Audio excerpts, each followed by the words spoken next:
चलिए क्वेश्चन को देखते हैं। तो क्वेश्चन में क्या कह रहा है, राम की इनकम जो है 2.5% ज़्यादा है श्याम की इनकम से। तो क्वेश्चन में पूछा गया है राम की इनकम से कितना कम है श्याम की इनकम।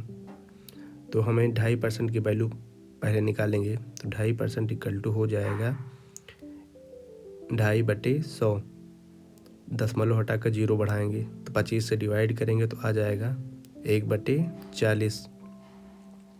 तो कौन कौन है, राम है और श्याम है। अगर हम मान लेते हैं श्याम की इनकम 40 है, श्याम की इनकम 40 है, तो क्वेश्चन में कह रहा है जो राम की इनकम में 2.5% ज़्यादा है श्याम से, तो 40 का 2.5% 1 होता है, तो राम की इनकम हो जाएगी 41। तो क्वेश्चन में पूछा गया है कि राम की इनकम से कितना कम है श्याम की इनकम। तो राम से कितना कम है, 1 कम है। डिवाइड बाई किससे कम है, राम से, तो डिवाइड बाई 41। परसेंटेज निकालने के लिए 100% से मल्टीप्लाई, तो इसको सॉल्व करेंगे तो आ जाएगा 100% अपॉन 41। इसको सॉल्व करेंगे तो आएगा 2.43% अप्रॉक्स। Answer A.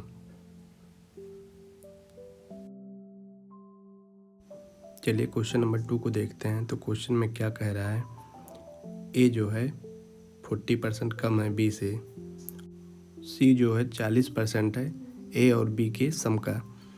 तो क्वेश्चन में पूछा है बी कितना परसेंट ज़्यादा है सी से। तो क्वेश्चन में कौन कौन है, ए हैं, बी हैं और सी हैं। तो क्वेश्चन में दिया है ए 40% कम है बी से, तो 40% की वैल्यू होती है 40/100।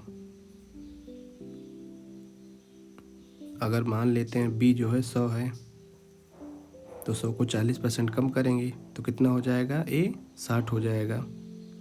तो क्वेश्चन में आगे कह रहा है सी जो है 40% है ए और बी के सम का, तो सी इक्वल टू हो जाएगा, ए है 60, बी है 100, दोनों को ऐड करेंगे तो आ जाएगा 160, इसका 40%। तो इसको सॉल्व करेंगे, 160 गुणे 40/100, 0 से 0 कट जाएगा, आ जाएगा 64। तो सी इक्वल टू हो जाएगा 64।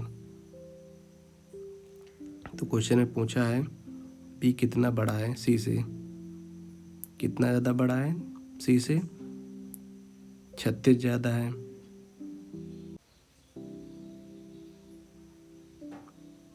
किससे ज़्यादा है, सी से, तो डिवाइड बाई 64 इंटू 100%। इसको सॉल्व करेंगे तो आ जाएगा 56.25%, जो कि हम लिख सकते हैं 56:1/4%। ऑप्शन सी।